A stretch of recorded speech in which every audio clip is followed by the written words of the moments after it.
Yemeni দেশ একটি নতুন বার্তা দিল যে মার্কিন যুক্তরাষ্ট্রকে গাজায় অবরোধ না থামালে তারা তাদের কর্মসূচি চালিয়ে যাবে এবং তারা নিক্ষেপ করবে।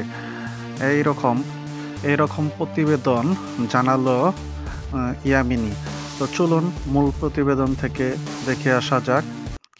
মাত্র 24 ঘন্টার ব্যবধানে মার্কিন যুদ্ধজাহাজকে লক্ষ্যবস্তু বানিয়েছে ইয়েমেনের নৌবাহিনী, রকেট ইউনিট এবং বিমান বাহিনী যৌথভাবে এই অভিযানে অংশ নেয়। অপারেশন এখনো চলমান বলেও জানানো হয়েছে তাদের পক্ষ থেকে।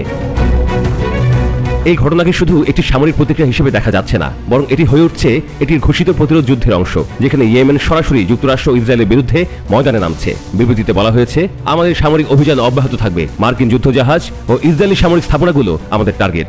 এই বিবৃতিতে আরো বলা হয়েছে, গাজায় চলমান গণহত্যা বন্ধ না হওয়া পর্যন্ত এবং অবরোধ না ওঠা পর্যন্ত ইসরায়েলের বিরুদ্ধে অভিযান চলতেই থাকবে। ইয়েমেন স্পষ্ট করে জানিয়ে দিয়েছে তারা আর পেছনে ফিরবে না। এই ঘটনার আগে সোমবার রাতে ইয়েমেনি প্রতিরক্ষা বাহিনী যুক্তরাষ্ট্রের একটি MQ-9 ড্রোন গুলি করে নামিয়েছে মারিব প্রদেশে। এটি নিয়ে অক্টোবর 2023 থেকে এখন পর্যন্ত 16টি ড্রোন তারা ভূপাতিত করল। এটি তাদের আকাশ প্রতিরক্ষা ব্যবস্থার সক্ষমতার একটি বড় প্রমাণ। অন্যদিকে যুক্তরাষ্ট্র বসে নেই। রবিবার রাতে তারা সানায় চালায় অন্তত 13টি বোমা হামলা। আল মালিকা এলাকায় 8টি এবং সার্ফ এলাকায় 5টি হামলা হয়েছে। এসব হামলায় একজন বেসামরিক নাগরিক নিহত এবং 12 জন আহত হয়েছেন। বেশিরভাগ হামলায় লক্ষ্যবস্তু করা হয়েছে বেসামরিক ভবনগুলোকে। বিশ্লেষকরা বলছেন, ইয়েমেনের এই ক্রমবর্ধমান হামলা কেবল সামরিক নয়, এটি একটি রাজনৈতিক বার্তা। ইসরায়েলের বিরুদ্ধে আরব জগতে সরাসরি যুদ্ধে অংশগ্রহণের সাহস খুব কম দেশই দেখিয়েছে। ইয়েমেন সেই সাহস দেখাচ্ছে গাজায় গণহত্যা বন্ধ করতে।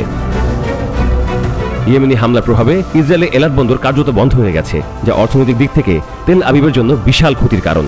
সামরিক ও কূটনৈতিকভাবে এই যুদ্ধপট পরিবর্তন করে দিচ্ছে।